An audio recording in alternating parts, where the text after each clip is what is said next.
Thank you for listening to our list. Good luck in your college career. But I guess you'll be back in your suit, right? When do they come out? Every 2 months or every 3 months? I'm not Mr. sure. Thornton? How often do they meet? No, there's one more. There's one more like early May. There's one more early May. Yeah, Freddie, you ready? Well, but no pay, right? Good evening, March 20th, 2024. We have a 6:30 city school committee meeting. I'm serious. Good. Please salute the flag. Well, that's okay. I pledge allegiance to the flag of the United States of America and to the republic for which it stands, one nation, under God, indivisible, liberty and justice for all. Madam Clerk, roll call. Anyway.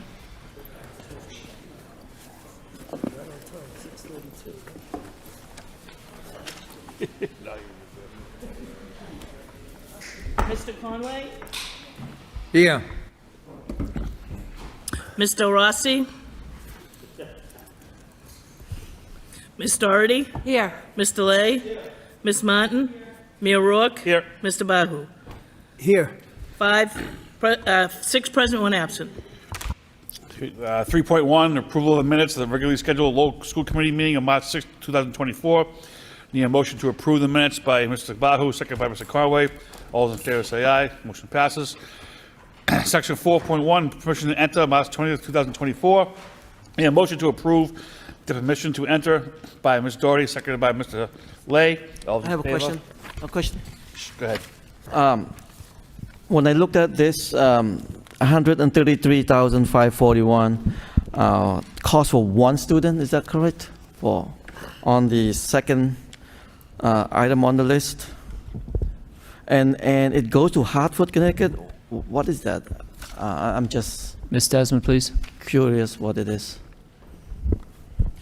That's a special education out-of-district placement. Just for my own understanding, not to a question. So why is that we have to go all the way to Connecticut for the program? So any out-of-district placement is based on the student's IEP, and so we have to follow the mandates within the IEP. Mr. Lay, if a student Yeah. needs special services that we don't provide for in the district, we're obligated to find those services for the student, even if it's out of state. And in this case, the services are being provided by Hartford Public Schools. It's the best option we found for that student. Okay, thank you. So a motion was already first and seconded. All those in favor say aye. Passes. Aye. Roll call, Madam Clerk. Mr. Conway? Yes. Mr. Rossi? Ms. Doherty? Yes. Mr. Lay? Yes. Ms. Martin? Yes. Mia Rourke? Yes. Mr. Bahu? Yes. 6 yeas. Motions, 5.1 by Dave Conway, request. Mr. Rourke, Yes. if I could make a motion to suspend the rules to take on item number 6.5, an update on homeless transportation by our Transportation Director, Mr. Dakota. Motion by Mr. Bahu, seconded by Ms. Doherty. 6.5, update on homeless transportation. Mr. Superintendent? Thank you, very much. Honorable Mr. Dakota was here with us. Go right ahead, Mr. Dakota. Thank you. Mayor Rourke, Superintendent Skinner, and members of the school committee. Ms. Turner enclosed in your packet an update on the homeless transportation, and she asked me just to come here and update what's actually the most updated update. How's that? If you go to your second page of the report, there's a letter from Mr. McKenna, to Mr. McKenna from Ms. Turner. In section A, B, and C, I'm pleased to say that A and C have been, we have come to a compromise with the law department and the procurement department, and those differences have been rectified. We're still working on B, which is when we have a student that is a Boston public student, let's say for argument's sake, who is living in Lowell. Therefore, we have to transport that student back to Boston. The procurement process is that the Boston Public Schools takes care of the procurement. So they secure the transportation, we cost share with them. Now, each school district has different measures of liability insurance that they want for their transportation company to transport their children. And Boston's a little bit less stringent than Lowell, let's say. The Lowell Public Schools is the only district in the state of Massachusetts that actually calls for a sexual molestation clause in our liability. Boston doesn't. So right now, we're going back and forth with the city solicitor's office on how we can come to a compromise, because some of these smaller companies, mom and pops, that are coming up throughout the state, they don't carry that because it probably costs between $5,000 and $10,000 for a sexual molestation clause. So right now, we're kind of at a standoff at that. But concerning the other contract on A and C, what we've come to understanding is that we'll request for scope of services, and a contract request will be put in for a vendor. Once we get to the point of going into a contract, which is over $19,900, we go into that contract. And let's say the contract I put in is for $100,000. And let's say 70 days into school, we go over that $100,000. We've come to an agreement that I will not have to go into another contract or amendment. We will just need to get the quotes, get them together, provide them to the procurement officer, Mike Vaughn, and the PO will be updated. So that's a big help for all of us. So I think we've come a long way. Like I said, having students that are living in Lowell that go to other districts. Lowell, I make sure that we carry $100,000 in general liability and $100,000 in each incident. Many of the districts don't ask for that much, so we're kind of going back and forth, but it's still the responsibility of the district to try to get that child into school as quickly as possible under the McKinney-Vento Federal Act. So that's the most updated update.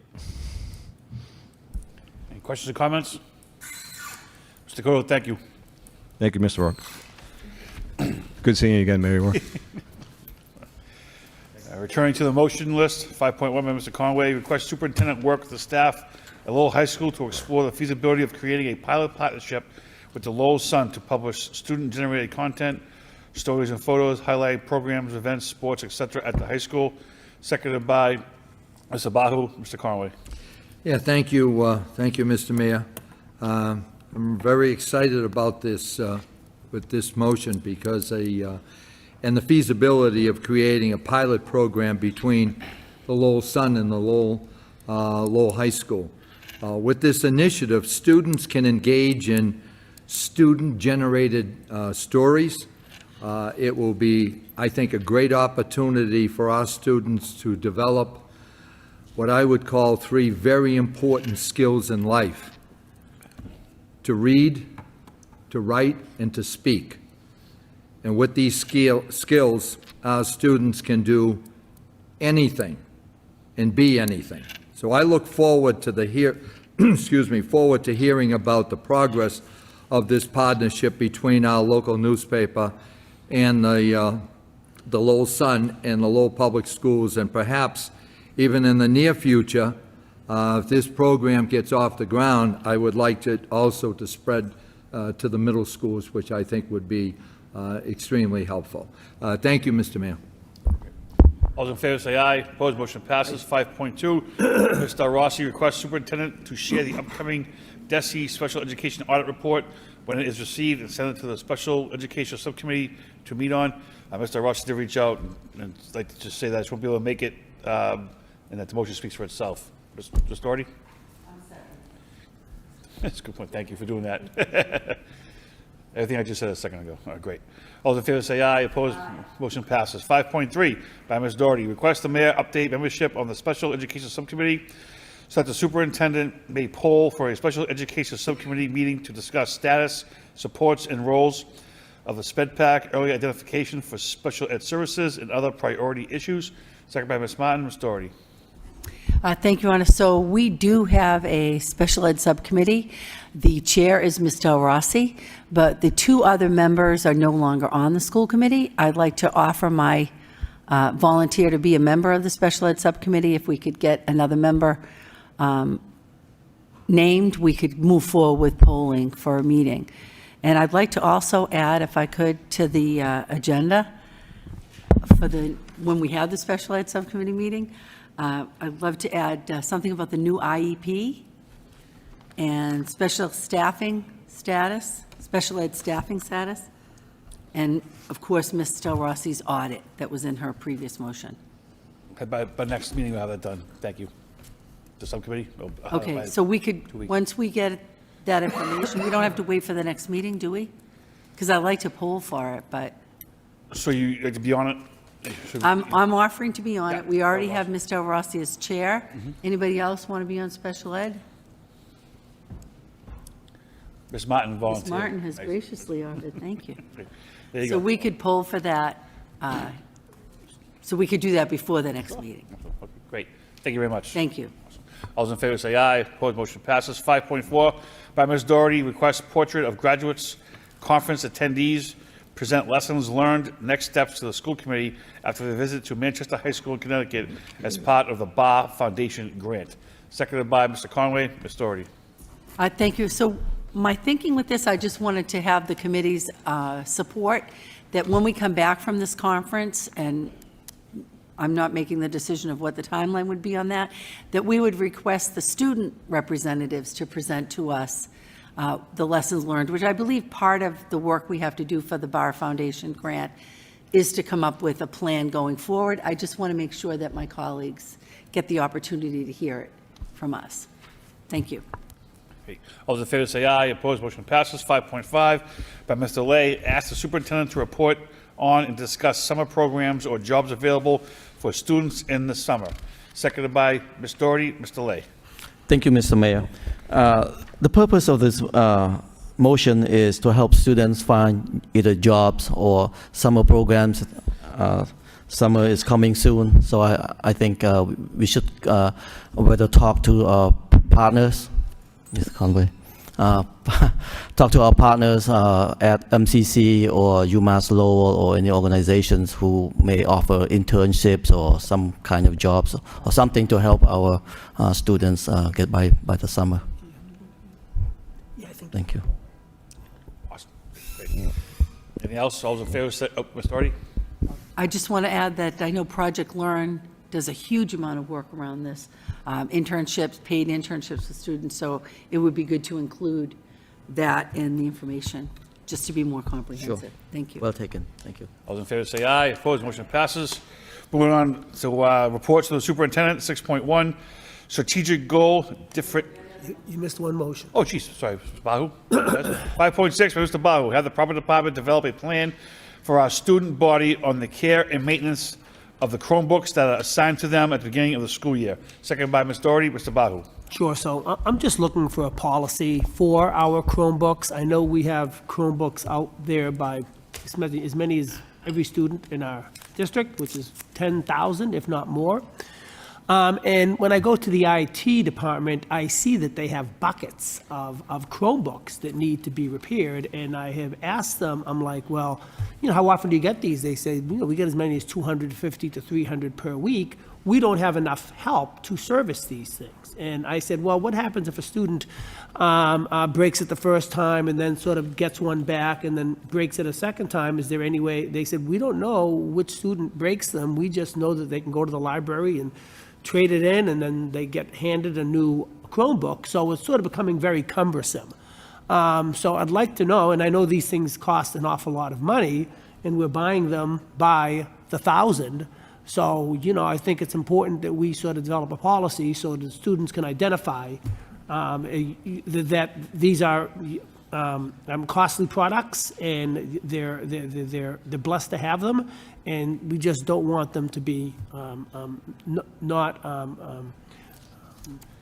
respecting them. So, Mr. Conway? Yes, through you, Mr. Mayor, to the superintendent. Do we have any idea how much money we spent on those Chromebooks? Superintendent? And I'm talking about the total cost, we're buying and also repairing in the course of the year. I mean, what's the line item? Ms. Desmond, do you have that? Or an estimate? I can put together an accounting of all that has been invested into that. Much of it was through grants that I was able to secure during the COVID closure, and then after that through emergency connectivity funding. So, you know, we have been utilizing a combination of grant funding and local funding to make those purchases. We're at a place now where we purchase approximately $3,000 a year. Because we have a system where we distribute to students in 2nd grade, 5th grade, and then 9th grade replacements, and then the students maintain those devices for approximately 3 years. I think the motion that Mr. Bahu put on, I think, is very, very timely, because I also was in Central and I took a look. I couldn't believe they were talking about 200, I think what Mr. Bahu just said, 250 are broken each week. That's incredible, because that ties up not just the monies, but also the personnel to fix them, which is, you know, I'm certainly, it's something that we can't continue with. We have to figure out how to solve that problem and come up with some type of a plan for it, because I don't know how some of the other school systems handle that. Do we have any idea on? Same way? Yeah, Mr. Conway, can I make a suggestion? I think we should report on this, and I think we should account for it, and we should account for the, you know, breakage and repairs and so on. The 200 plus computers a week that are having problems could include ones that were not respected by students, but it also includes ones that have normal glitches that computers have and need repair. 200 or more per week sounds like a huge number, but we have almost 15,000 students. That's 15,000 units out there, and there are always going to be some number for repair. I'm just saying I'm not sure at this minute to what degree that's, you know, an outrageous number or not such a bad number. We need to look into it and report back to you in full. Right. No, I look forward to that. Right. Thank you. Ms. Doherty? I just wanted to ask, and maybe this could be part of the information we get back, have we looked into contracting out for repair as opposed to trying to we have? So you could, so it maybe can we hear from Ms. Desmond? She said that we have looked out. Certainly. We Ms. looked Desmond? at contracting. Yeah, sorry, I didn't know if you were asking me the question or if I was able to respond. So you might remember when we first brought in I think a 10,000 in the fall of 2020, we did have a service contract with an outside company to do repairs. At that time, after a year, the IT director had determined that it would be more cost savings, there would be more cost savings and more efficiency if we hired part-timers to repair in-house versus doing it through an outside vendor. And so that's what we did. We added on part-time staff to solely focus on repairing and getting those back in the hands of students. I will say that we have a large number of extra devices because we do roll out 3,000 new ones a year so that students aren't holding outdated technology. And so there are a lot of those that come into the office and are there as spares and backups. So although there's a lot in the office, they don't necessarily all represent broken devices. Some of it is part of our inventory as well. So I think what we can do is certainly report out on, you know, what the average monthly breakage is, and then also, how we can possibly develop a policy that supports, what happens if a student is repetitively breaking a device. We haven't done that in the past because we do want students to have access to the technology, so we have not done that in the past. Thank you. If I may just add, in some respects, Ms. Desmond's comments are humble. Ms. Desmond, in one case, one grant alone, she brought in close to $1 million during the pandemic to outfit our students with Chromebooks. And so every one of our 14,600 students has a one-to-one device. And the system that she and the tech department have devised for renewing them at certain times and so on, it's been remarkably successful, remarkably successful. Every student in Lowell Public Schools has a laptop or device every day of the week. They take them home, they use them during the summer, and we have a scheme for renewing them, and we have a scheme for repairing them. And yes, there might be a lot of them at central office, and we need to be accountable and report back on that. But in general, it's been a really successful program. When you go back to during the pandemic, so we're going to give 14,000 devices out to all of our students. How are we going to cope? We'll never be able to manage. We won't be able to renew them and all the rest. None of those things have come to pass. And it's been through really sharp planning and thinking ahead and providing. And once again, we will report back and we'll outline what the breakage is, what the costs are, and so on. Mr. Lay? Thank you, Mr. Mayor. So, Mr. Superintendent, do we have enough manpower to take care of the issues, fixing the broken computers and all the issues that they had to go out and help the teachers at the schools? Do we have enough manpower, or do we need to? Do you feel like we need to bring an extra body? Put that in the report, Mr. If I'm honest, Mr. Lay, I think it's who you ask. If you ask the repairman that's very busy, he might welcome having more support. We need to look at that and report back to you with an outline of the numbers, right? And we look at the numbers and see, is that a fair expectation for the amount of repairs being done, the number of repair tickets being put in per week, something that we're now including on your behalf in the KPI report. But we again, it goes back, and the mayor just said as much. We'll report back to you on. So do we need to put as a motion, Mr. Mayor? Or? I believe that's essentially what the motion is, Mr. Lay. Okay, all right. Thank you. All those in favor say aye. Opposed, motion passes. Reports to the superintendent, 6.1, strategic goal, differentiated autonomy and support, and inclusive practices. Mr. Superintendent. Thank you, Mr. Mayor. I'm happy to tell you, committee men and women, that this is a collaborative effort, this report by Ms. Crocker, Roberge, and Ms. Desmond. I'd like to turn it over to them, please. Thank you very much. So there are several initiatives that are outlined in the slides that you have hard copies of, but they essentially represent the work that's being done around the goal areas of the Chief Schools Officer and the Chief Academic Officer during this particular school year. And so we'd like to give you an update on how those goals are progressing at this time. So there are a number of key initiatives that we've been working on, some in the office of the Chief Schools Office, some in the office of the Chief Academic Office, but many of them collaboratively. And that's done with a lot of intention and commitment to the superintendent's vision to have collaboration and de-siloing of the departments at central office. So the first collaboration that we will talk about is a new model for tiered autonomy and support. We'll talk about the additional KPIs that help us further refine our data-driven decision-making. We have a new quality improvement planning process and actual document for schools this year, so get a sneak preview of that. We have implemented enhanced instructional rounds at all of our turnaround schools and additionally some other schools that we have on watch.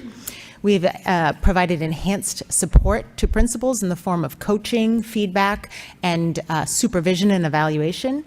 We've instituted a new district instructional leadership team, and we've done training and refined practices around MTSS, inclusive classroom practices, including professional development for leaders and support for our staff.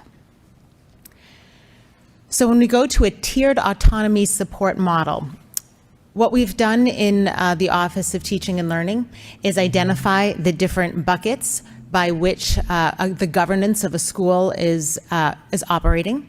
And so there are a variety of different tasks under school leadership. And we've identified 6 areas of school planning and decision-making that have a tiered either 1, 2, or 3 level of autonomy. That's in the governance, the budgeting decisions, the staffing decisions, the professional learning approach, the scheduling for the school, and the curriculum.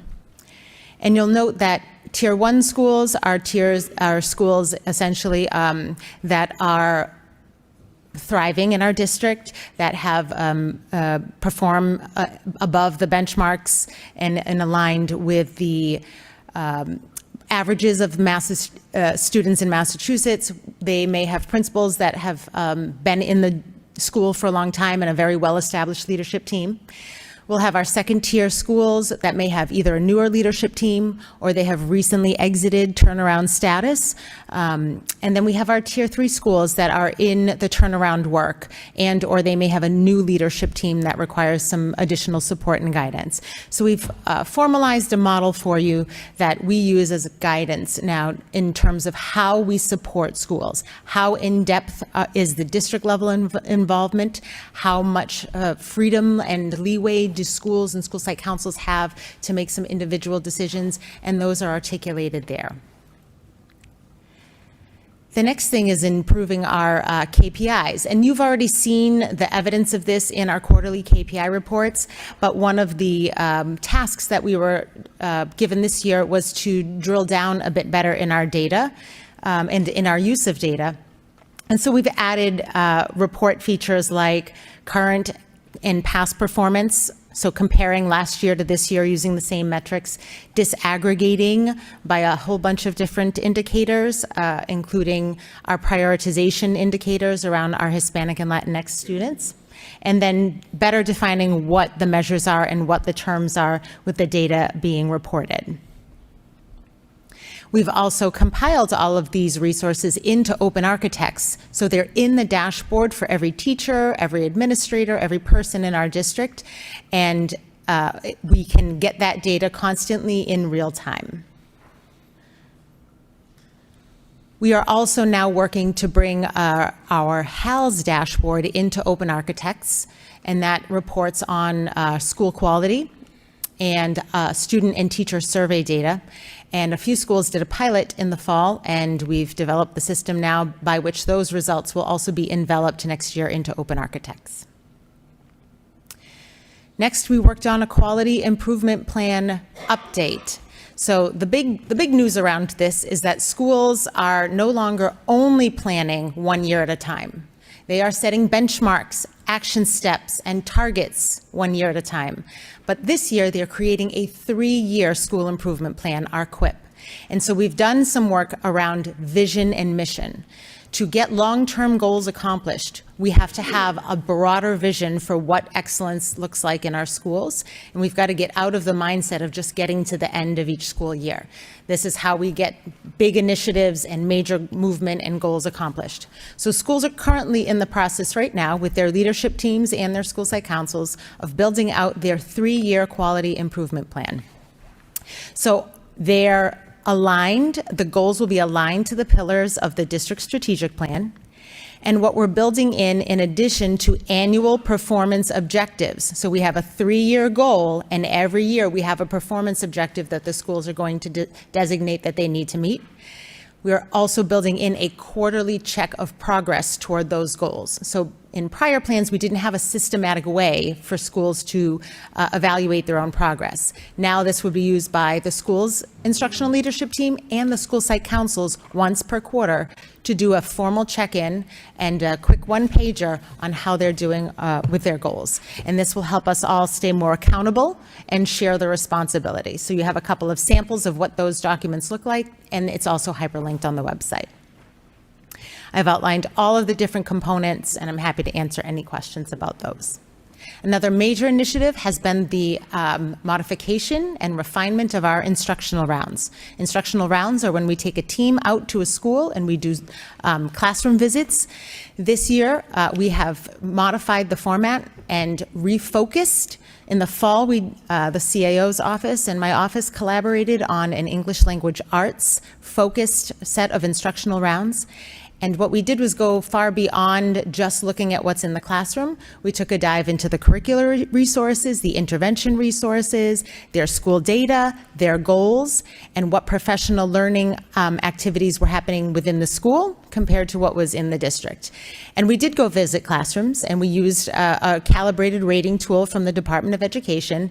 And following those classroom visits, we met as a team, we debriefed, and we actually set some action steps, progress monitoring goals, and we determined which parts of those goals the schools were going to own responsibility for and which parts of those goals the district curriculum office was going to specifically support through targeted coaching, professional development, or any other type of support. And we keep now a long-running document. So we're in round 2 of these, and now we're doing a special ed and multilingual learner focus. So we're going in and looking at the instruction for these students, both in the inclusion setting and in the pullout setting. And again, seeding ideas and providing resources so that they can set good goals for their QUIPs, that we can ensure that they have the resources that they need to do instructional improvement for these targeted populations, and it's all in the service of closing opportunity gaps and performance gaps for those students. And then we've also created now a district instructional leadership team. So schools have historically had instructional leadership teams that are comprised of school administrators, coaches, and usually key teacher leaders in the school building. We now have a district instructional leadership team as part of our work with the statewide system of support. You have a slide that outlines all of the key individuals who participate in that. There is a heavy data focus that derives the decision-making on things like curriculum, leadership opportunities, and targeted school improvement. And then, what's that? Sure. And then in my office, the Chief Schools Officer, this year we have really worked to provide enhanced coaching and supervision and feedback to all school leaders, the principals. And my work so far, we have set up 32 collegial school visits. So we have groups in our Leadership Academy, which I help facilitate. All of the school leaders are in professional learning cohorts now. We have 16 of them between the principals, the assistant principals, and our central office staff, and they're all mixed up between elementary and middle and high school and central. And in the fall, we did 16 school visits.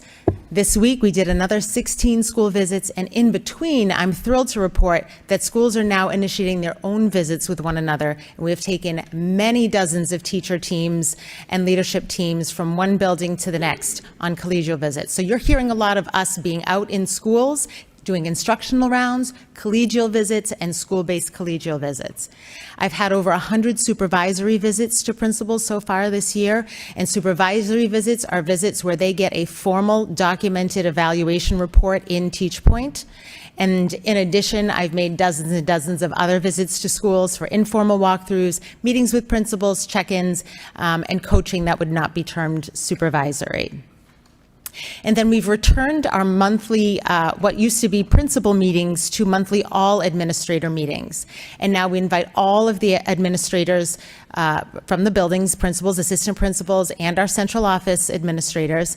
And we meet once a month, and we have enveloped data analysis in each component of our monthly all administrator meetings. I did refer to that, I think, last last meeting when we were talking about conduct behavior data, and said this is something that we look at and examine closely in those meetings.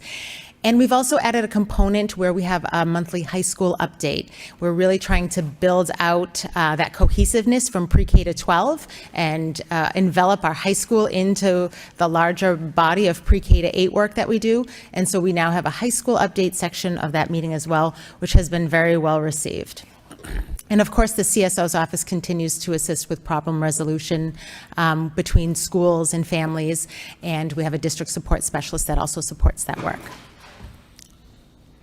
We also had a team do Leadership Academy this year, which has been resoundingly well received. Our exit surveys every month from Leadership Academy have risen through the roof, I will say.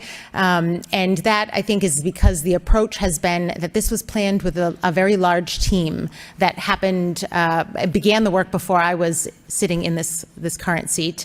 But we have done professional learning on everything from MTSS to CLSP, the collegial visits, a whole host of supervisory topics, and of course leading into that mission, vision setting, goal setting for our quality improvement plans. Everything's been in the name of strengthening instruction, all around teaching and learning. And enveloped into that out of the Chief Academic Officer's office was a more thorough and detailed professional learning segment on MTSS and increasing inclusion and strengthening our inclusive practices. So that is just an overview of a whole lot of things that are happening under the Office of Teaching and Learning, with a lot of collaboration and hard work between our district office and our schools. So I'm happy to take any questions. Thank you very much. Any questions? Thank you. 6 point, Mr. Superintendent. Thank you, Mr. Mayor. With the risk of frustrating the mayor, I'd love us to take far more time with this report. I'm not going to push that tonight, but I want you to. I would like this committee to understand that. So there are 7 presentations of a sort combined into one tonight that Ms. Crocker ran through very quickly.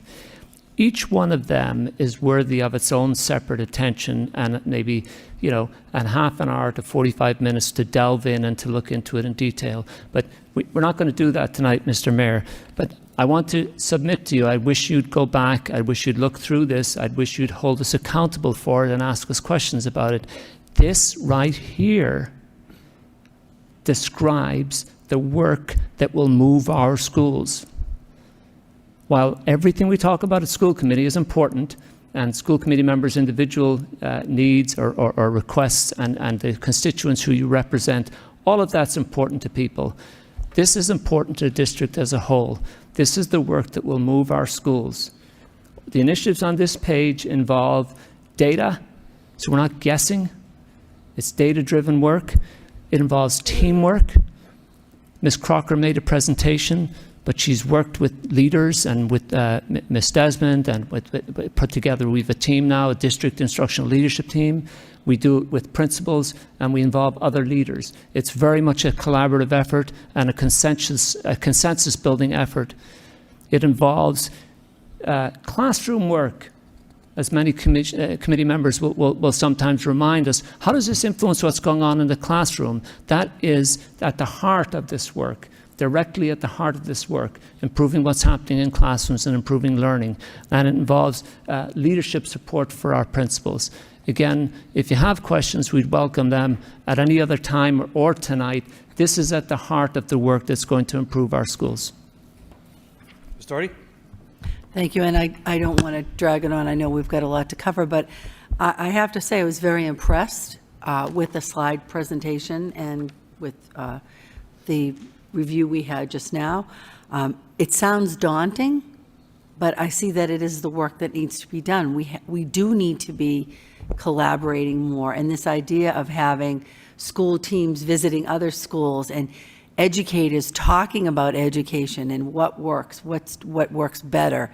And I guess it was a couple of questions, but one thing that just jumps out at me, these monthly all administration meetings, like, how, are you taking the whole day? Because you're talking about, what do we have, 29 schools, right? And the principals and all the leadership together, and now adding the high school, which absolutely the high school should be at that table. But how is it actually functioning? So there are a couple of different forms. The monthly all-administrator meeting is a once-a-month after-school meeting. It typically takes place from 3:30 to 5 in a school. All the administrators from the district gather on the first Monday of the month from 3:30 to 5. So it's after school.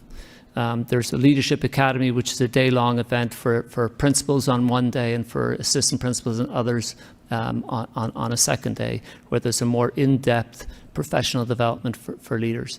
And then there's just a variety of other instructional rounds, coaching for leaders, using our data well to make decisions and so on. It is very intensive. It's beyond the scope of any one person in our district. So it is led by Ms. Crocker-Roberge and Ms. Desmond, but it involves all the coaching staff from central office. It also involves all the leaders in our district. It's a collaborative effort. And just to finally say, the other piece that really resonates with me is that it's not a 1 year done, just do it and be done with it. There's a 3-year, multi-year plan of looking at what is the data telling us now, where do we need to take it? And so it sounds like good work. Thank you. And I think that we do have a lot of work ahead of us, that we're still coming back from this horrible pandemic. So thank you. Any other questions?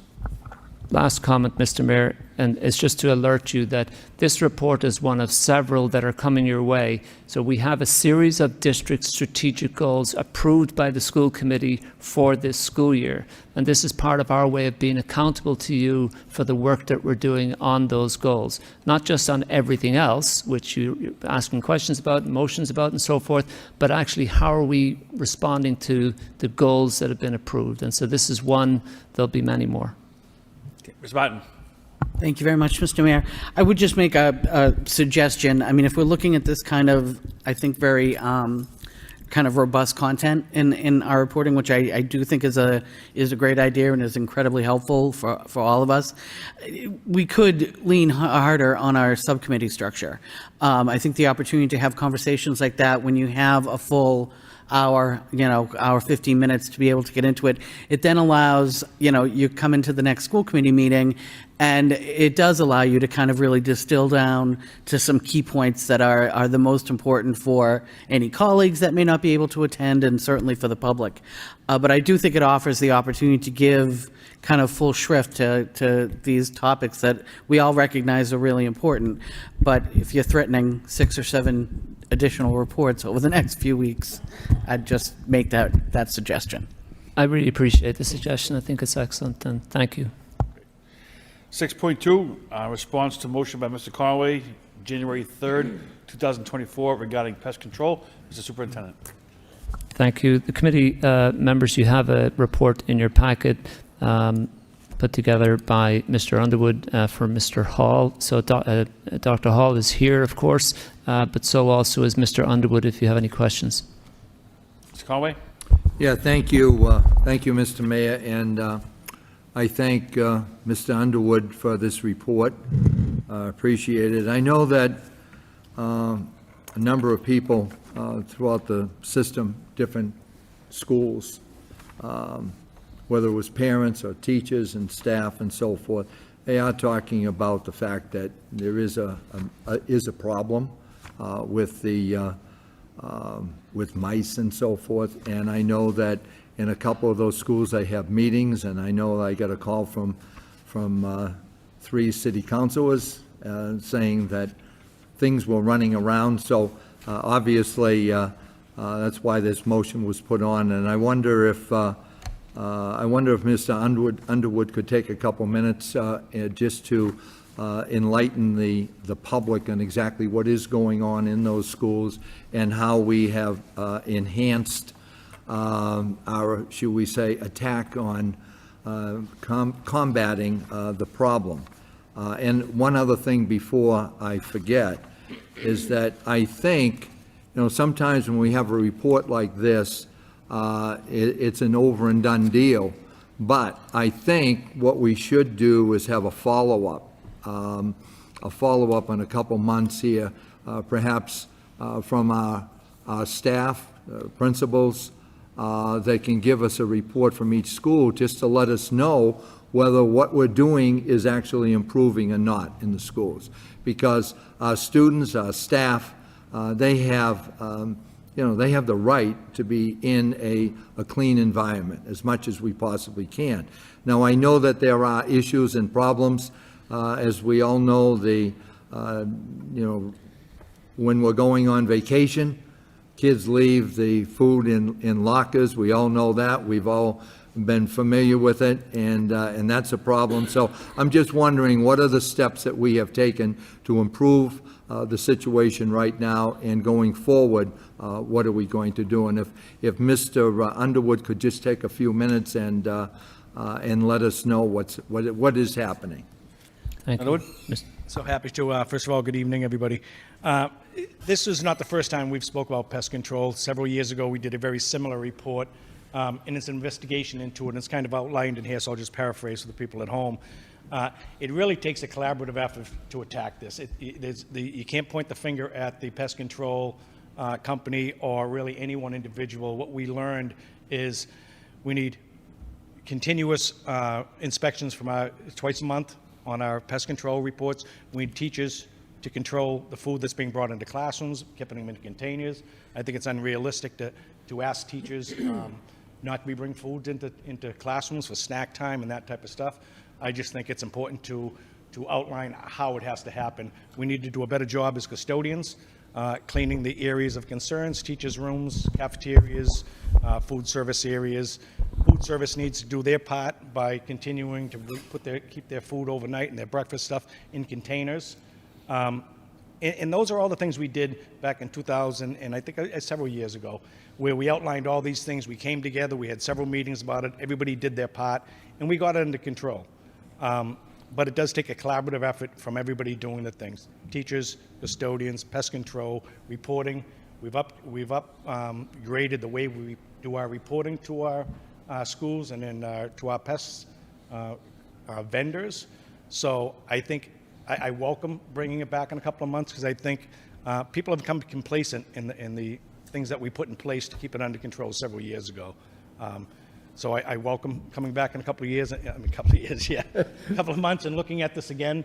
And I'm happy to answer any other questions. Yeah, I think that's probably a good idea, so that we can compare where it is today and versus 2 months down the road, and let's see if there's any type of improvement with it. Absolutely. I thank you very much. Be happy to. Thank you for the report. I appreciate that. Mr. Story? Thank you, and I don't mean to put you on the spot, Mr. Underwood, okay. but you know I'm going to. I'm used to it. So I don't think people are complacent, because what I'm hearing is, you come into your classroom and there's mouse droppings on your desk, or there's all mouse droppings over in the corners and in the shadows that haven't been swept up by whoever was supposed to be cleaning. And it makes me think of the meeting we just had with the high school's kids about the cell phone policy. Not everybody's consistently doing their part. So how do we make sure that everybody consistently does their part? And I think improving the reporting mechanism is definitely going to be one way to go. There's also got to be some level of accountability. And I think that I can't imagine there's any student or any teacher who's complacent about mouse droppings all over the desk. It's just, as someone who's rodent-phobic, it's not acceptable. So we do keep coming back to it. We know that the winter is a more difficult time. We know it's a complex issue. It's not just one thing.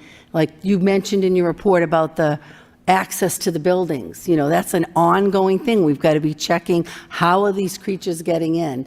And things like managing the food in your classroom is like a basic. So I think it's good that we draw our attention to it, and everybody oh yeah, I have a part in this, but we need to do more than that. And I think the accountability, I don't know what I mean by that really, but if you have someone who's called, hey, your classroom had open crackers over here over the weekend, or if there's some way that we can circle back to everybody doing what they're supposed to be doing, right from the custodians to the teachers to the people, the pest control people, that they're doing enough, because it's not going away and it's not acceptable. Well, I guess I'd like to say is the mice are not coming in to read books. They're not coming in because they like our schools. They're coming in because there's food in the classrooms. They're coming in because it's warm, because there's a way to get in. But really, it could be, they're coming in because there's food. You know, when we started several years ago, and I outlined it in my report, when we started the grab and go several years ago, it did two things. It did several things. It increased the numbers of kids that were coming in and eating breakfast, which was great. Instead of going outside, and they could grab their stuff and go into class, which was a great program, and we welcomed it. It also increased the funding source that we were able to, take in from the. But it also introduced food to all the areas in the schools. Every single classroom, every theater that used to be theaters are now classrooms or breakout spaces, has had food introduced to itself. So, and on top of that, I mean, the report outlines it. It shows pictures of food in the classrooms: bags of popcorn, bags of chips, candy, and drawers. I mean, we're not going to, get into the. This is the one point. I understand there's going to be food in classrooms. There's going to be food, but the mice are in areas because we have food. And again, the custodians have to do a better job too. It's not just everybody else. It's our staff included. But you're right. We need to stay on it. We need to keep reminding everybody that's involved. DPW, I forgot to mention DPW was a part of this too. They need to come in, and a couple of years ago they came in. We put a lot of attention on the envelopes of the buildings, door sweeps, holes in masonry. That was several years ago. Yeah, it takes a hole this big for a mouse to get into. So we need to revisit that. We need to pay more attention on the things that we did several years ago. We've done a lot of things with DPW to improve the schools in the last couple of years. We have to backtrack and make this as one of our priorities. So it really needs a collaborative effort. But I do honestly believe the things we did a couple of years ago that made a difference have become laxed now. Mr. Conway? Yeah, just very quickly to you, Mr. Superintendent. Do you have a policy that is filtered down to the principals in regards to food in the schools? And that word policy makes. Well, I mean, yes, it's not. Yeah, I mean, there is a policy. It's not like a written up, but there are procedures and there are expectations. I think it's probably an easy way. Yes. Well, I'm just wondering in some of your meetings if you reinforce what we're talking about here to the principals, because the principals are the leaders of the school, and you are obviously the leader of the school system. So filter that down. So that the principals then can meet with the staff and let them know. By the way, a reminder. I mean, I'm sure they have meetings all the time. I've been in a million of those meetings, and a lot of times on specific things, we're reminded that, make sure the kids do this, make sure the kids do that, because we all get tied up. It's a very busy day for everyone, and as Mr. Underwood said, this is where everyone works together as a team in order to come up with a more effective plan here. So hopefully we can clean up the mess, or certainly cut down on it. Thank you. Mr. Conway, if I may say, I think that's a very sensible suggestion. I think we can talk around it, but we have leaders in each school that should be at the center of repairing the issue and messaging their staff. And messaging central office and so forth. So I think I'm happy to take you up on the suggestion. Great. Thank you, Mr. Mayor. Just don't leave food out, right? Just don't leave food out. Simple. Mr. Rossi? I guess my one question on this response is in regards to what are the night custodians' responsibilities? I'd say 85% of our schools cleaning is done at our night and by our night custodians. Like I had mentioned, we need to do a better job in the areas of concern when it comes to mice. Same thing with food services. I think part of the food service contract, I believe they take care of the cleaning within the kitchen area. I think we need to change that a little bit and have some help from the night custodians going and cleaning. I think it's unrealistic to ask the majority of the, no offense, but the majority of the cafeteria workers are women, and many of their boxes and supplies that they carry are quite heavy. I think it's unrealistic to put the blame on them for their kitchen stuff and ask them to be moving shelves and boxes on a regular schedule to get behind things to do cleaning. So we just doing a better job on all parts, including the custodians.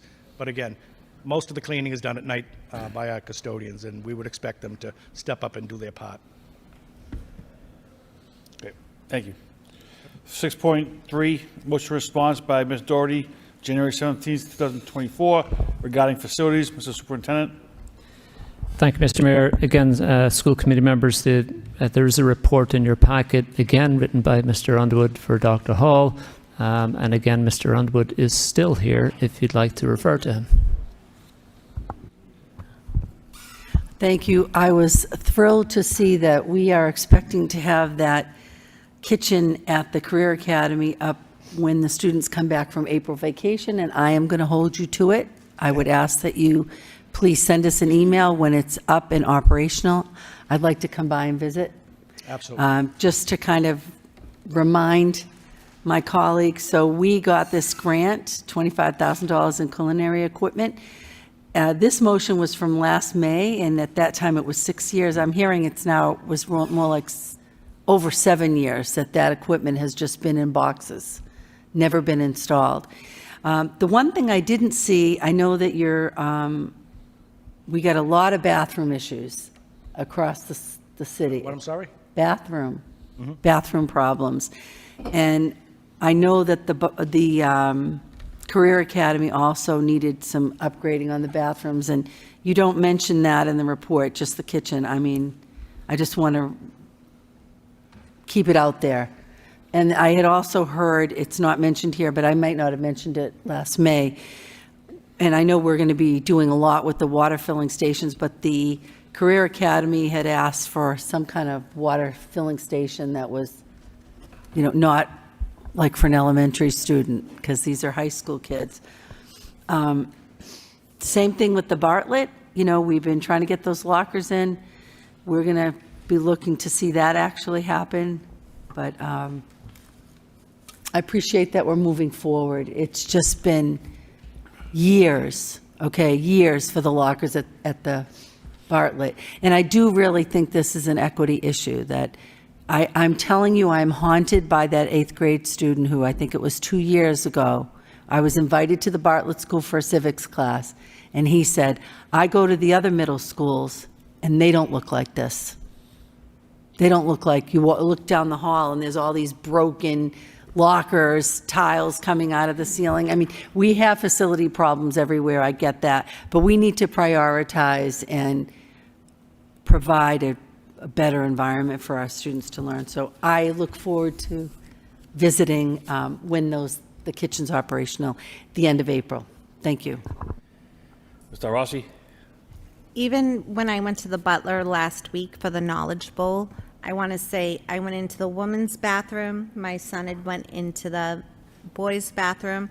I came out and I said, there wasn't a stall on one of the girls' bathrooms, and my son said there wasn't a closed door on the stall to the boys' bathroom, and it only left one urinal. So, there were more than one toilets in the women's bathroom, but for the men, they don't have a choice. And to not have a door in either the girls' room or the boys' room is an issue. To not have a door to conceal their privacy. And the same with the Stocklosa, from what I had heard of last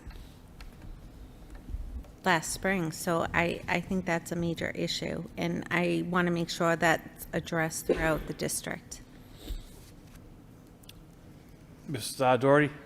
Sorry, I just want to add something else, because I've also been at the Butler for the Knowledge Bowl. So now you have the bathrooms that are most accessible to the public and the community that's there for an event. I went in the girls' room, and there was a puddle under all 3 sinks, just like a puddle of water on the floor, like a little bit of a pond.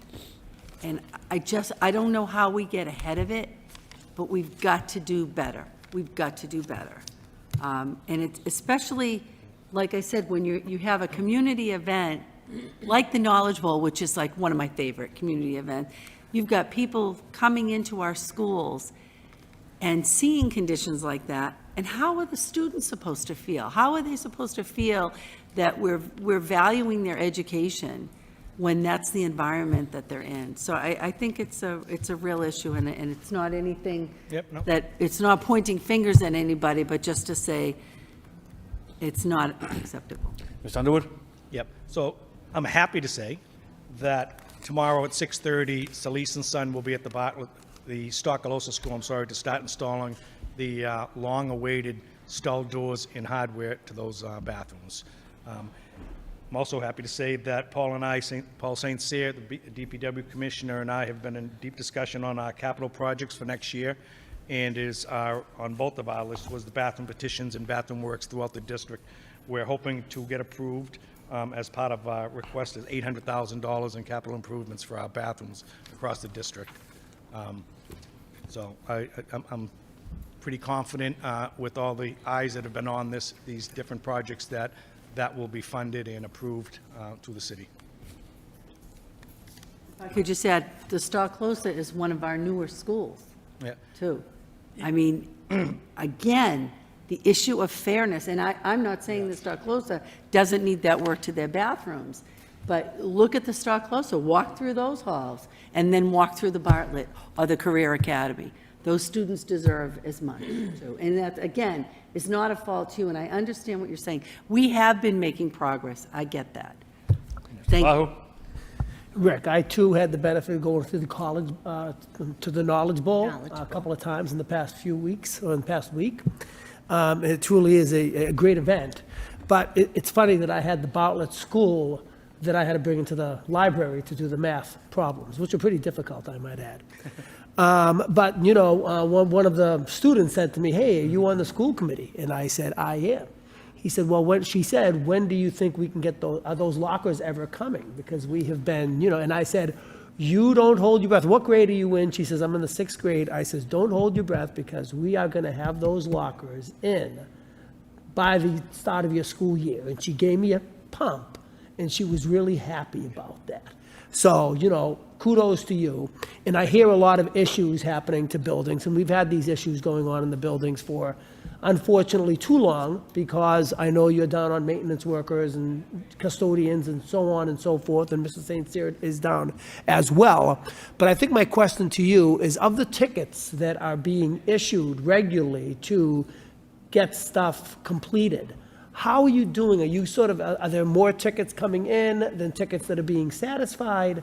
Or is it and what may you need in order to maybe move things more progressively? Well, I've said for years, it really takes boots on the ground to get things done. It takes money in boots, people to do the work. But there's been a great deal of work done in the last half a year to a year, more than any other time that I've been here with DPW getting things done. We've gone through hundreds and hundreds of work orders, and like I said, in the last 6 months, those numbers get. And if I could just take a second, actually, and go off track with the work order system. There's been a lot of eyes on the work order system, 3,000 outstanding work orders, but many of those go back all the way, some of them to 2015. Different administration, different DPW coordinators, different commissioners. I really think, and I know it'll raise my eyes, but I think we should take a better look at the work order system and take a date and start from scratch. Let's go back 1 year, wipe out everything that was done before. We had a totally different administration, different outlook from DPW, with different funding, different administrators here at City Hall. We have a new crew there. We have new people. We're getting things. We have 13 MSBA projects this summer going on in 7 different schools. We've got gym floors that have, I mean, there's just so much that's happening. I know there's still a lot to do because of the lack of things that have happened over the many, many years. But, you know, money and boots get the things done, but it also takes determination. I really do think we have a good team in the city side working with us now. So I see things getting better. I don't think it's going to happen, you know, right away, but I certainly see things better. But I think we should put some thought into my idea of getting rid of the work order system and starting scratch, maybe back to a year. We also have a lot of new senior custodians in our buildings that aren't even, many, that aren't aware of what was, you know, work orders that were done in 2015. So I'd like to be able to go back to 1 year, January 23rd, I'm sorry, 23, get those all out and start over and fresh. One will be easier to track for everybody in here. If I was to give you 3,000 outstanding work orders, it would take you 2 weeks to read through them all to find out which are duplicates and which are not. If we could start scratch, I think it would make a real help in what we do. Superintendent? Thank you. I'm sure we're anxious to move past the issue unless there are further questions, but I do want to offer for context a couple of things. It's frustrating, obviously, for the committee to hear about the culinary units at the Career Academy taking so many years, but you're receiving tonight information that suggests it's about to happen. It's frustrating that the lockers at the Bartlett School have taken ever so long, but the information tonight suggests it's about to happen. Paul Sincere told me this evening that the materials for the repair at the Stocklosa School will be delivered tomorrow, along with the workers. It's been frustrating that hasn't happened before now, but a lot is happening. And I want to be cautious. The reason for acknowledging those things is none other than to give you context to assuage the frustration that we all have when projects are not moving fast enough in schools. As Mr. Underwood is suggesting, these are going back for years. We really do have a wonderfully collaborative relationship with the DPW and with the City Hall in general, and we are on the move. And the last time Mr. Sincere was here, people asked about the work orders in the schools, and he and I followed up about that afterwards. 1,106. This is of the night that Mr. Sincere was here about a month ago. 1,106 work orders had been completed and closed in the fiscal year. That was about 7 months since July 1 for the school department alone. That's not counting over 25 other buildings that he must attend to. So there is a lot happening. It's just going to take time because it's been years. We have, I believe, a competent administration, determined people, and I'm basically echoing what Mr. Underwood said. A lot is happening, and I think it'll improve. Thank you. Mr. Bahu? Could I just touch on one thing? Rick, of the 2015, 2016, 2017 work orders that may or may not have been duplicated, how do they get marked off? Because, you know, sometimes, you know, you have to go ahead and say, you know, that work has been done, and what office does it go to, and which office marks them off? Because if you're saying that they've been there, and maybe a lot of them are duplicates, you know, what is the accounting process to go ahead and remove them? So the work order system starts with the custodian or a teacher identifying any particular project. They notify, let's say it's a teacher. Teacher calls the custodian puts in a work order, the work order comes to my office. I look at it, find out which department it's going to, whether it's electrical department, street department, DPW, lands and buildings. I assign that to Glenn Rivard on the city side or Steve Kuchu. I list a craft, what they call a craft to it. They get it from there. They assign it to the person. That person completes it, brings it back to DPW as a completed work order. It comes back to me as a completed order. It goes back to the senior custodian to verify that the work was actually done, and it's either closed or it's reopened. Many times, work will get done, but for instance, you gotta have a hole in the wall, and the work order will come in as a hole in the drywall. It gets assigned to a carpenter, and it comes back, and it comes completed, but the job is actually not actually completed because the hole is patched, but it's not painted. So now may have to go back and there's another work order for painting. We'd like to simplify that and do multiple work, you know, a phased work order for, you need to fix a plumbing leak, and you have to get to a tile wall, you open up the tile wall, the plumbing is fixed, they come in and they complete it, but it's not actually completed. You need to fix the tile, you need to fix that wall, so that's how it works. So sometimes when they get completed, they go back to DPW as an uncompleted project, simply because there's another trade that has to chime in. But that's the order of the work system. When it's all complete and we verify it, it's closed by myself. Okay, thanks. Thank you, Mr. Edward. 6.4, response to motion by Jackie Doherty, February 7th, 2024, regarding executive assistant to the school committee. Superintendent. Thank you, Mr. Mayor. There is a response that I've written to Ms. Doherty and to the committee. It's in your packet. It's brief, but I will take questions or comments. Sorry. Through you to the superintendent, I understand your response. I guess my question to you is, how do you plan to meet my concerns, which initiated me asking for this, the concerns around the agenda and the support to the school committee? Superintendent. So, if I recall, Ms. Doherty, your concerns were of the like that motions were made that were then not attended to or were forgotten about or lost, not recorded. Information that was not provided to the committee that was asked for. I see it as my responsibility, one of my key responsibilities and duties is to provide information to the school committee. This body makes the most important decisions in our district, and I need to make sure you're informed when you make those decisions. I take that very seriously. I also take it seriously to follow the will of the body, so to speak. When I advocate and try to guide you towards a certain direction, if the vote goes a different way, then it's my duty to provide you that information or to follow through the way that the committee wishes.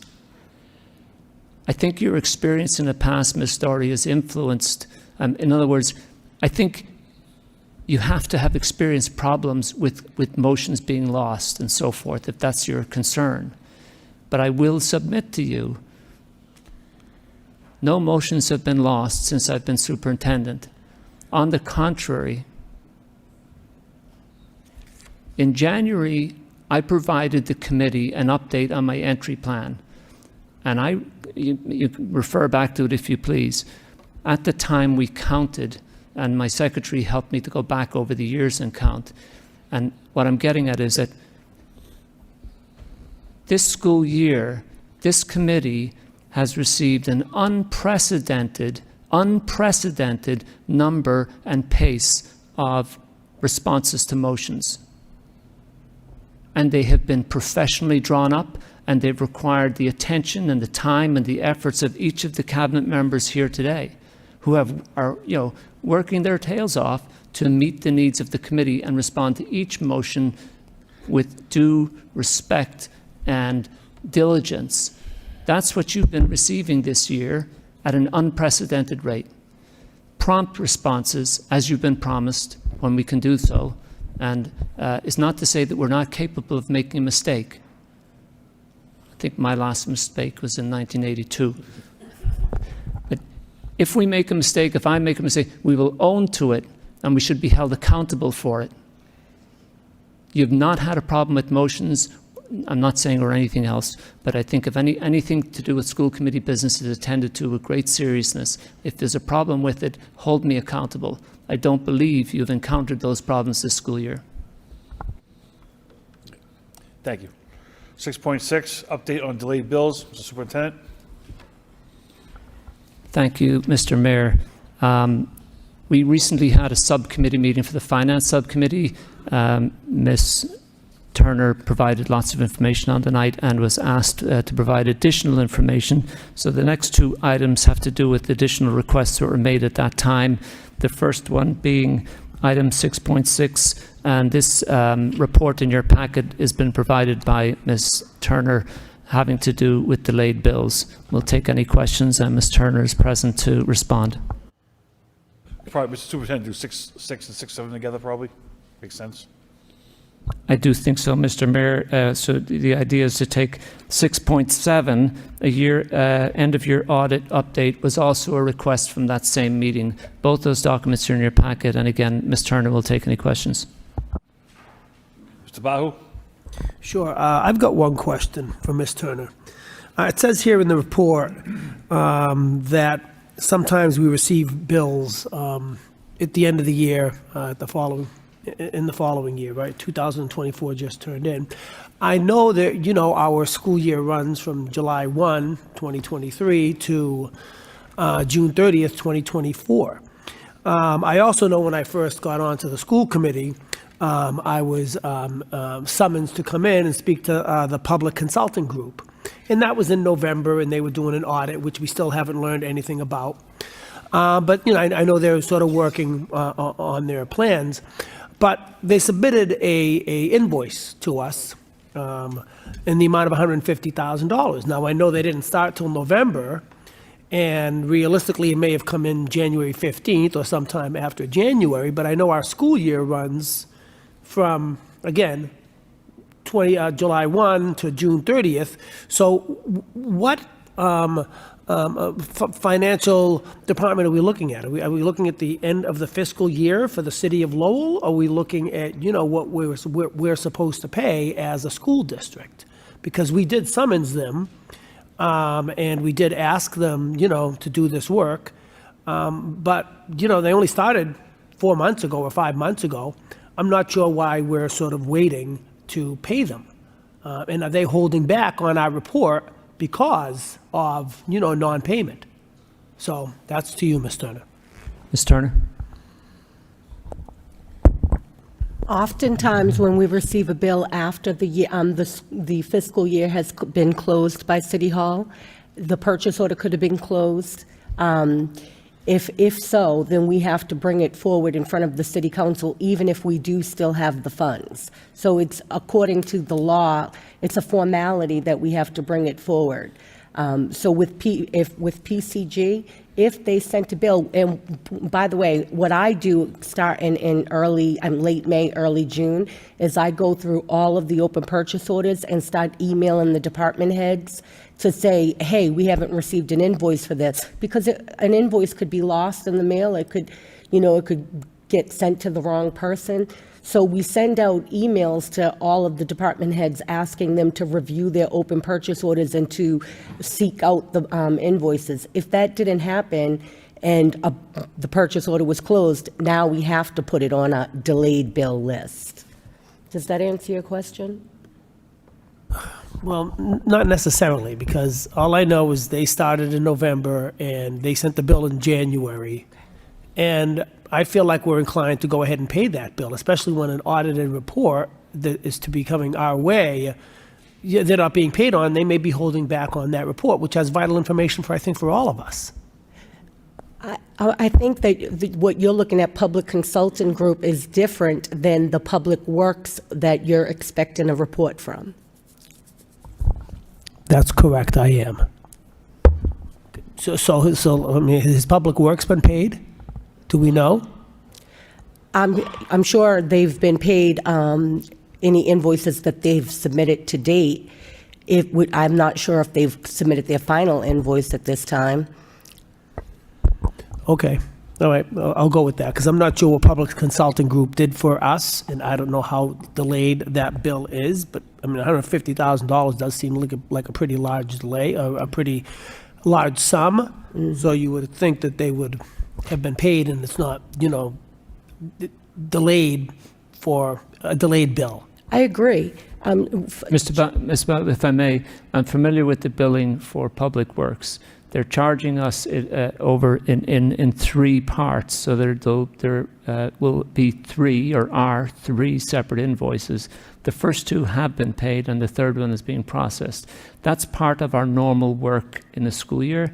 The report in front of you that includes the Public Consulting Group bill, that is a different matter. That's a delayed bill matter. And the Public Consulting Group, $150,000, is caught up in the delayed bill saga because they billed us after the end of the fiscal year. So if they bill us on July 2nd, too bad. And that's not our fault at that point. It's part of the law that we need to submit it for approval to be paid. Okay, thank you, and I'm sorry about the error. Ms. Martin? Thank you very much, Mr. Mayor. So the list we're looking at here is from the December 28th of 2023. So have these been presented yet to be paid to the city council?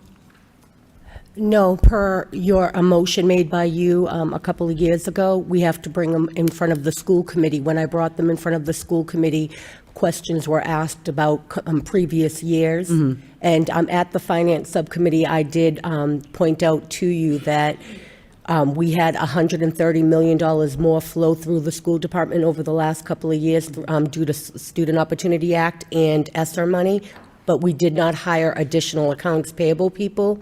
And I also wanted to remind the school committee that we did approve in the budget last year $200,000 for this delayed bill situation, hoping that we would, it would at least give us a budget to pay delayed bills. Because as I've mentioned in the past, I keep saying that these are inevitable.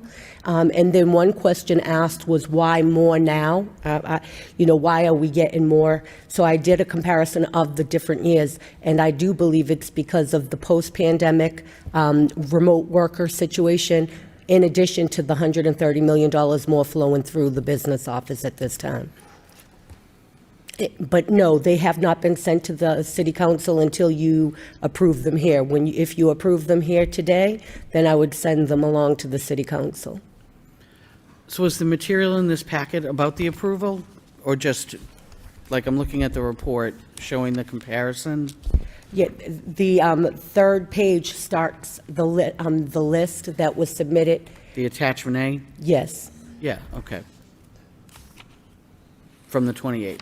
Yes, and I do vet them. They are indeed owed.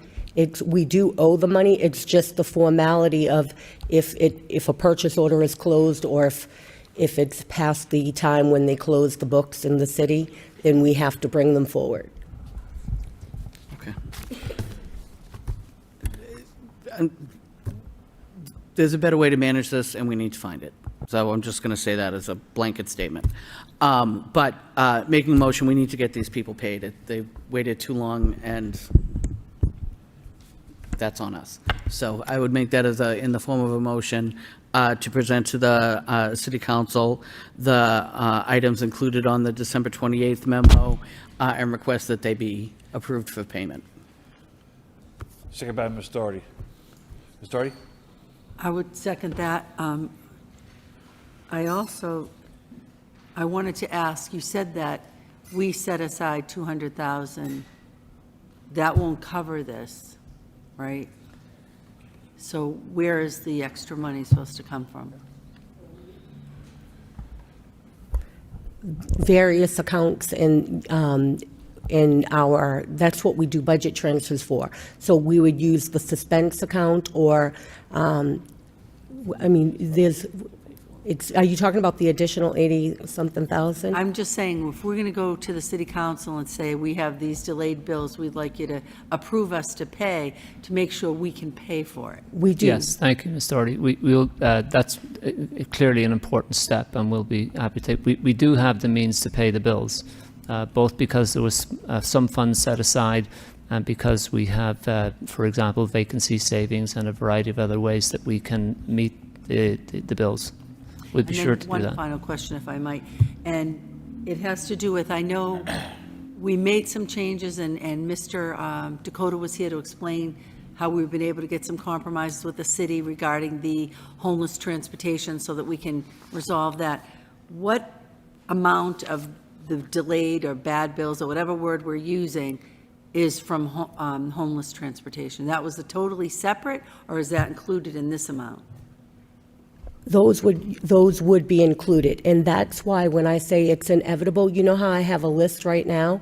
When Mr. Dakota was here explaining about a Boston student, we could get a bill for a student that we've never even had enter our halls. So we could get a bill after the fact. So they call them bad bills, but they're delayed bills. A delayed bill from another district could come in August, and we never even knew about the student. That's why I keep emphasizing that there's always going to be something like this with the current systems in place. Whenever we encounter like the first year I started, there were a list of bad bills. A lot of them were from the schools. So then we said we're going to hold them accountable. And then that improved. And then after that, they were sending the bills to the wrong people, like in the special ed department. So we ended up putting a notice and a message on the account, purchase orders that all bills should be sent to accounts payable at Lowell. We tried to make it a message on the actual purchase order. Every time we encounter a new type of problem, we're addressing them. So okay. So how much of the homeless transportation is part of this total? At this point, I don't know. I could calculate that for you. Okay. I thought you might have it. No, I don't have it. I didn't see it, but I didn't know.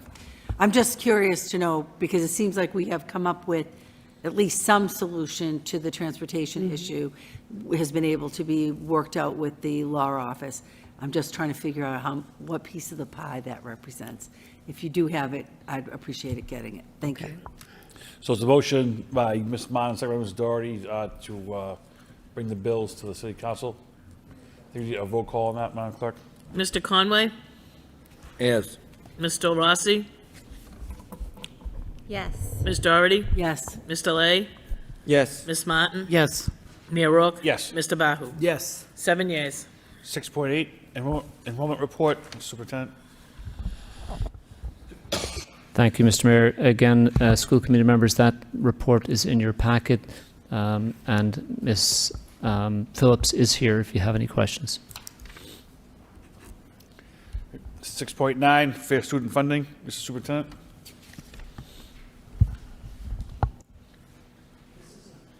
Excuse me. This is an important update. It's a part of our annual process of budget work for next school year. And typically in recent years, the district has used a system called fair student funding, where a certain proportion of the projected budget for next year is allocated to schools at this time of the year so that they can plan for next year with their school site councils. So this report provided by Ms. Turner updates you on our fiscal status for next school year, and it also includes the amounts that we have allocated or intend to allocate to the various schools for next school year. You will notice on page 2, attachment A, maybe if we skip forward to attachment B, on the third page, that while the district is receiving an additional $14 million in state funding because of the Student Opportunity Act, we are having to absorb a lot of the costs of ESSER that last year amounted to $28 million. So we have a shortfall, and we're working diligently to manage that shortfall. We are determined to make sure that the shortfall has as minimal an impact on schools as possible. If I may say so, we've had a long time with warnings about a fiscal cliff. We took some actions to mitigate the effects of a fiscal cliff, but we have a fiscal cliff nonetheless. From last school year to this school year, the anticipated bump up in the Student Opportunity Act was $30 million. So we received an additional $30 million from the state last year when we had almost as much to spend from ESSER. We spent it all nonetheless. We're in the midst of spending it all on schools this year.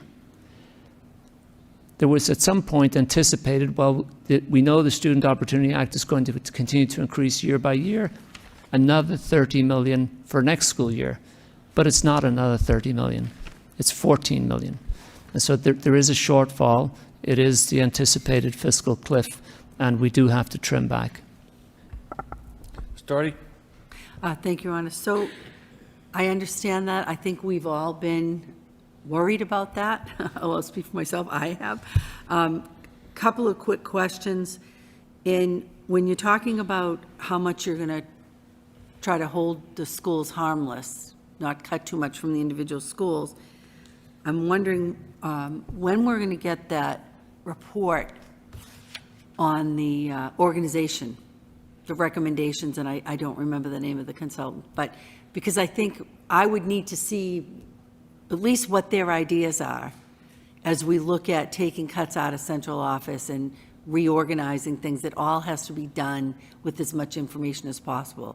So I'd like to know when we're going to be able to get eyes on that report. And if you want to answer that, then I'll go to my second question. I anticipate that we'll have a report within the next couple of weeks, likely to be in time for that report to be delivered in your next packet for the next school committee meeting. That'd be great. My second question has to do with attachment C. So I'm looking at that last column, differences from FY24 to FY25, and what are those numbers indicating there? That's how much is going to be cut in parentheses? Yes. So we're looking at, and I'm comforted to see that the alternative programs are not going to be cut because I think they're already dealing with a number of challenges. But how are we explaining some of the disparities in how much, like the daily jumped out at me. They're looking at a big cut of 486,000. The weighing, 328 and some change. Are these hard and fast numbers that you've already told the school leaders? And what is the rationale between some of these cuts, the higher cuts for some of these Sure. schools? So if I may, I'm going to respond to your question directly. I also want you to understand it on the bottom of the previous page, attachment B, you'll see the shortfall overall is $26 million. At the bottom of attachment C, you're seeing that the impact on schools of the loss of $26 million is $4 million. So that we are actively working to manage what we're dealing with, but the impact on schools is minimal. So why impact schools at all? The schools last year received huge supplements. In other words, schools were funded to have the kinds of staffing and programs that they've always had, everything that they've always had, and then were given additional supplements beyond that. So you point to the daily school. Last year, when the daily school was funded to have all the staffing and programs that they had always had or had, they were given $800,000 beyond that.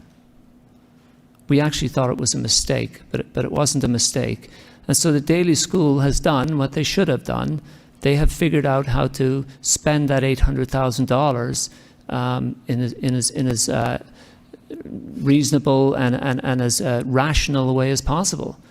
But we don't have that kind of supplement to issue to schools, and we won't have it, in any time soon, even with Student Opportunity Act increases. The amount of money given to schools in supplements is just unsustainable. We have this stop point right now. ESSER is no more, right? And so we would be setting this committee up, and we would be setting our schools up for future cuts, more significant and more serious cuts, if we didn't trim back the amount of supplements going to schools. Despite the figures you're seeing and despite the cutbacks to schools, the schools will have as much staffing and funding and programs as they have ever had, with the exception of this year.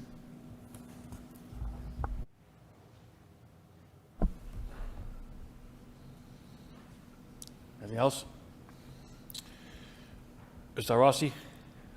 Can you clearly define the exception of this year? What does that mean? I mean, Oh, so, thank you. The exception of this year meaning, I go back a long way. I've told the committee before, I've been here in the early 2000s, a principal of a school in Lowell, when we made cuts year after year. And we so-called cut from the bone, not from the fat. The school I ran in Lowell and all other schools in recent years have been better staffed than ever before. They've had more tutors, more paraprofessionals in every sub-separate special education program. For example, every CSA classroom, every LEAP classroom, every adjustment classroom, guaranteed 3 paraprofessionals, a teacher and 3 paraprofessionals. That's been, I think, terrific, warranted support for programs in our schools. That's what's existed before this year, and that will exist next year and beyond. It's not in jeopardy. This past year, however, the budgeting that we did last spring that's impacting the schools today provided supplements for even more people. I was on a visit to a school yesterday and observed a classroom that had 6 adults in it.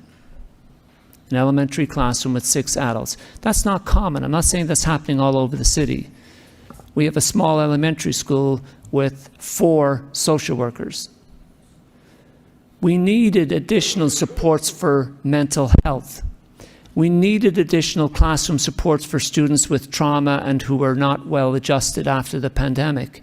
But we've run out of funds to provide that kind of support. I am suggesting to you that despite the savings that we need to make and the cutbacks that we need to make, that the schools will have sufficient funds for next year and sufficient staffing, as much as they've had up until this year. Mr. Lay? Thank you, Mr. Mayor. Since we're on this topic, let me try to understand. Just pick the daily school again for an example. Say 2 years ago, let me try to understand that's one, if I'm understanding correctly. Say 2 years ago, there was school at the budget of daily school was X amount of money. And last year, they got $800 more, so that's X plus 800. So this year, it's minus 400. So in a way, we are still X plus 400 next year compared to 2 years ago. So we're not That's losing. correct, Mr. Lay. That's an astute observation. Yeah. And the reason being, at central office, we didn't take the approach that whatever supplements were given, we take it all back. That's not our way of managing the budget. What we do is we say, what supports have been given to schools? How can we even it out proportionately across schools? Because one of the questions was about how do we go about determining the exact amounts. In general, it begins with proportional distribution. And it also depends on the amount of supplements they received last year. I think I'm gone off your point, Mr. Lay. We're not trying to remove from schools all the additional funding they were given. We're trying to make sensible judgments about what we can do to bring our budget into alignment and minimize the impact on schools. If we were cavalier and if we chose to make equal cuts across the board, proportional cuts to everyone in central office, this figure would be up around $7 million to schools. I'm just trying to look at the half full of the cut, that's all. And so what is the explanation for the increase for the STEM Academy and the Sullivan School? So the STEM Academy... everyone else got a cut except those 2. I have a bad habit sometimes of introducing humor where it's not a good point I was going to make. Anyway, let me give you a straight answer. The STEM Academy has an increase in population. So the amount that they were funded for last year, I believe was something around 840 students. I think 841. This year they have over 900 students. So the increased number of students, which they already have, by the way, even though they're not funded for it, that warrants an increase. There's a per student amount built in, and so that builds them over a sufficient uptick in students to overcome any losses that they would face.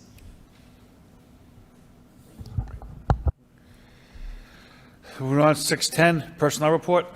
Any questions, comments? That being said, a motion to accept the reports of the superintendent, 6-1 through 6-10, reports of progress. Oh, I'm sorry. Mr. Hardy, yes. I have a question. I just had a question with the personnel report.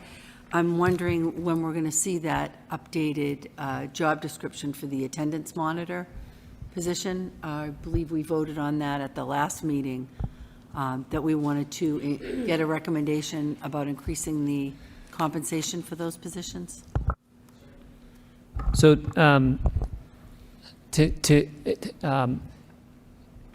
if I understand, the recommendation is for an updated job description, which may cost more, right? It's relatively easy to produce a new job description and say that the salary range has raised, if that's what you wish. If you're looking for a job description, meaning we need to think about what the attendance monitors do, then we need to spend time to thoughtfully produce the new job description. I mean, that was at the curriculum subcommittee. You can clarify it for me, Ms. Martin, if I'm incorrect. I think we were just looking to increase the compensation, that we're losing people in this role that we desperately need. So that's a simpler message by far. And if you instruct me to increase their salary or come back with a recommendation, but if you ask for an updated job description, that's a more detailed, but can I caution the committee, if I may, we have had, and we presented to you a wage study report. And that wage study report suggests that certain employees might or certain categories of employees might be due for us to examine their wage structure. Technology area is one example. You know, there's a lot of demand and a lot of competition for technology workers. So I would suggest, rather than just looking at one category as deserving as our attendance monitors are, I think we need to look at the whole picture here and look at that wage study, perhaps going with the suggestion of Ms. Martin in a subcommittee, and make decisions about the wage structure generally rather than just for one category. If I could, I know you want to do the will of the body. As you said earlier, we did have a vote on this. It was a report out on this curriculum subcommittee that this was identified as an area that we are losing people, and the chronic absentee rate, we've seen great improvement. I mean, to the point that DESE pointed us out, you know, that we've been able to move that number. It still has a long way to go. I'm not against looking at the wage study. That's a much bigger issue. But the motion was to move forward with this position. I apologize if I wasn't clear. My intention was to increase the compensation. I expected it would, because I know another key factor is your desire to meet our motions in a timely manner. I really thought we were going to be moving forward on this because the high school has not been able to fill the position. We're talking about a position of $38,000, which a bachelor's degree is required, doing home visits and doing very important work with, I think, a baseline, the chronic absenteeism. You are not going to graduate high school if you don't show up. We need that support. So I would just please ask that we move forward with this as we voted at the last meeting. Thank you. Thank you. Ms. Doherty, I'm going to, as you indicated, follow the will of the body. So far, the will of the body, as I understood it, was for a new job description. I want to just provide you context, and then I'll do what you wish me to do. In the meantime, we've consulted principals about the kinds of cutbacks we'll need to maintain to get our budget in order.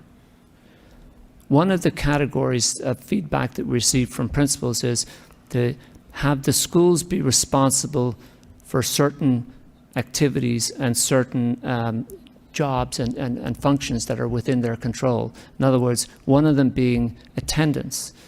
Schools have asked us and made the case that the attendance should be something that they are responsible for, and they acknowledge and celebrate the improvement in chronic absenteeism and the improvement in attendance in general. But they believe that they're responsible for that, and not the fact that it's attendance monitors. So we may be, if you wish me to do so, we may increase the salary for attendance monitors at the same time that we're considering who in fact is responsible for the improvement in attendance, and while the principals are telling us that it's the school's function. Thank you. Ms. Martin? Thank you very much, Mr. Mayor. I appreciate where you're at, Ms. Doherty, because I agree with you, because the conversation we had at the subcommittee, the conversation we've had since then have been around this specific position. The only thing I would say, and I'm talking through them to you, I don't know if that's official, but is that we're in March, and we're not going to be rehiring these positions until the summer, really. So it could be folded into our budget conversation, and we would be able to then look at the positions, take into account, where they're going to be assigned, any changes we want to see. I mean, I think it's clear, at least from the subcommittee, and it was the will of the body to support these positions. So obviously, there is a real respect and a real commitment to making sure that we, get these positions to an appropriate salary level.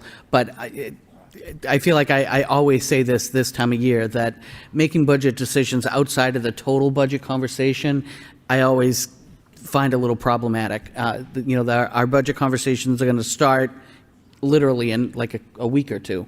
And I think this is an important conversation for us to have, but I do think it should be had in the full context of the budget. So if this was even something that,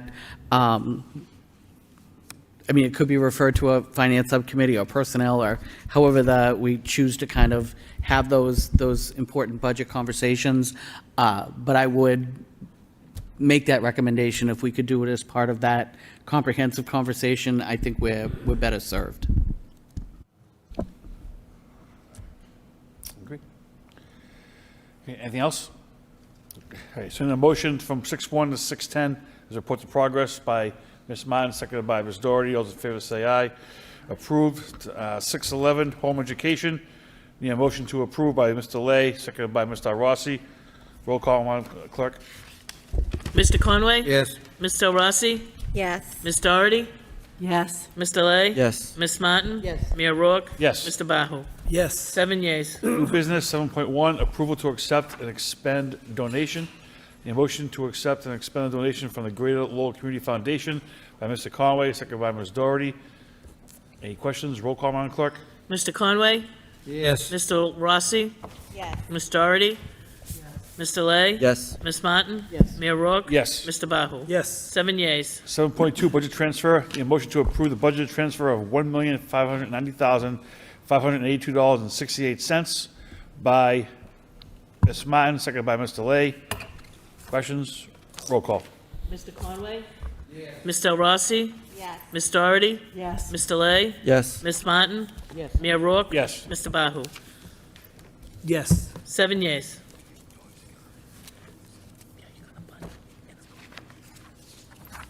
Conventions, conference requests. Need a motion to bundle and approve the list requests by Ms. Martin, seconded by Mr. Lay.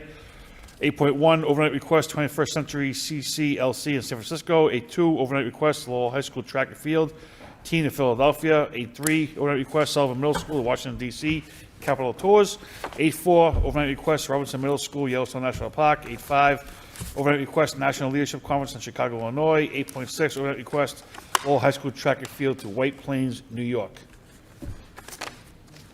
Which were approved by Ms. Martin, seconded by Ms. Doherty. Roll call. Mr. Conway? Yes. Mr. Rossi? Ms. Doherty? Yes. Mr. Lay? Yes. Ms. Martin? Yes. Mayor Rourke? Yes. Mr. Bahu? Yes. 7 yeas. Before we adjourn, I'm very sorry. I just have a very quick, I hope, point of personal privilege I'd like to make.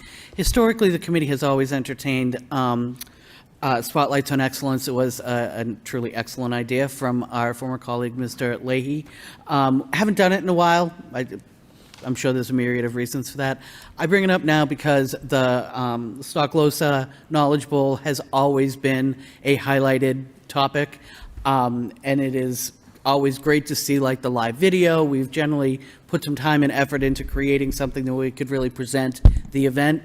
I know it's ongoing, but we still have a number of different evenings coming up. So I'm just saying that would be a great way to bring back the spotlight on excellence. Would be a focus on the Knowledge Bowl at the Butler School. Thank you. Awesome. Mr. Superintendent? Thank you. Ms. Martin, your suggestion is welcome. We've not taken enough opportunity to present spotlights on excellence. There's a lot of good things that we could celebrate. The Knowledge Bowl will definitely be one of many. So thank you for the suggestion. Well said. Motion by Mr. Rossi, to adjourn by second Mr. Conway. Good night. I don't want to say I was right there.